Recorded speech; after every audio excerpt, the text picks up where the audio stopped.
doctor say, child? He bid me to come tell you, Reverend Sir, that he cannot discover no medicine for it in his books. Then he must search on. Aye, sir, he hasn't been searching in his books since he left you, sir, but he bid me to tell you that you might look to unnatural things for the cause of it. No, there be no unnatural cause here. Tell him I've sent for Mr. Reverend Hale of Beverly, and Mr. Hale will surely confirm and put out all thought of natural causes. There be none. Aye, sir, he bid me to tell you. Speak nothing of it in the village, Susanna. Go directly home and speak nothing of unnatural causes. Aye, sir, I pray for her.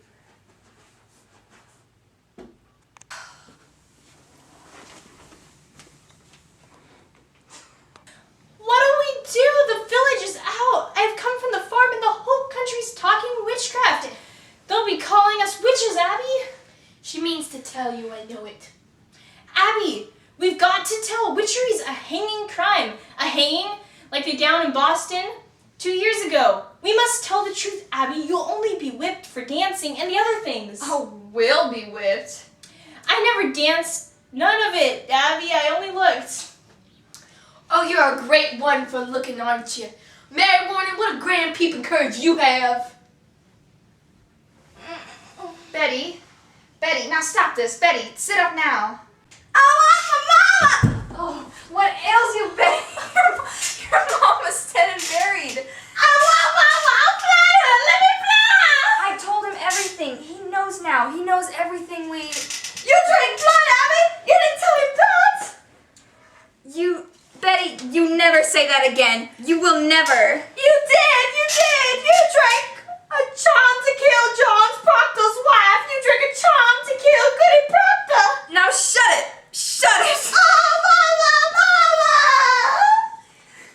Now look you, all of you, we danced, and Tituba conjured Ruth Putnam's dead sisters, and that is all. And mark this, let either of you breathe a word or the edge of a word about some other things, and I will come to you in the black of night, some terrible night, and I will bring a pointy reckoning that will shudder you, and you know I can do it. I saw Indians smash my dear parents' heads on the pillow next to mine, and I have seen some reddish work done at night, and I can make you wish you had never seen the sun go down. Now you, sit up and stop this.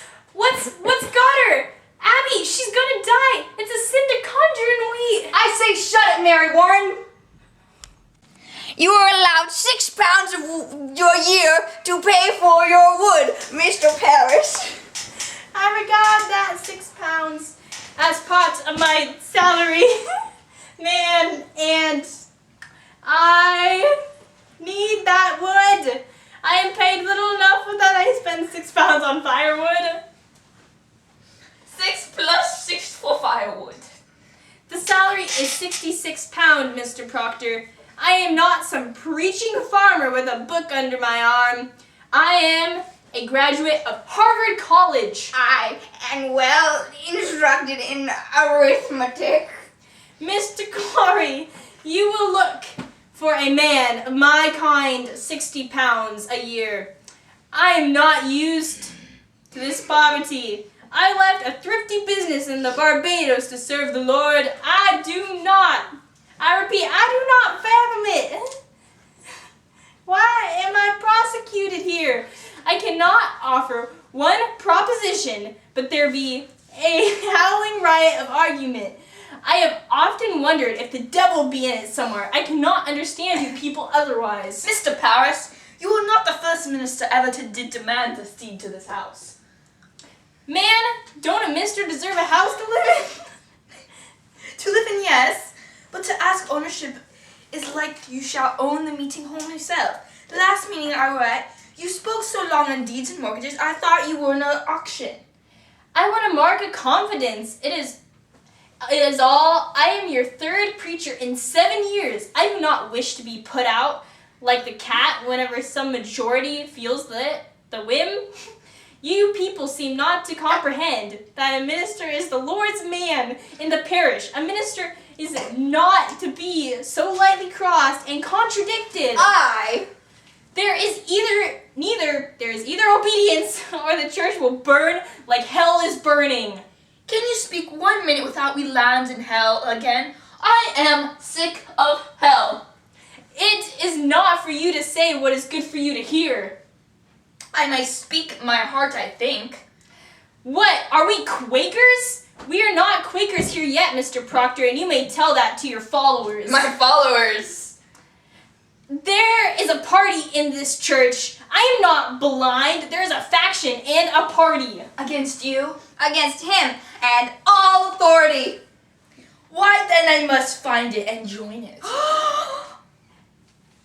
You don't mean that. He confessed it now. I mean it, Stolony, Rebecca.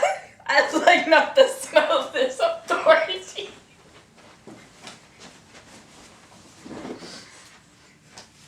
Oh my. No, you cannot break charity with your minister. You are another kind, John. Clasp his hand. Make your peace. I have a crop to sow and lumber to drag home. What says you, Giles? Let's find the party. He says there's a party. I've changed my opinion of this man, John. Mr. Paris, I beg your pardon. I never thought you had so much iron in you. Why, thank you, Giles. It suggests to the mind what the trouble be among us all these years. Think on it. Wherefore is everybody suing everybody else? Think on it now. It's a deep thing and dark as a pit. I have been 6 times in the court this year. Is it the devil's fault that a man cannot say you good morning without you clap for him for defamation, you old Giles? And you're not hearing so well as you did.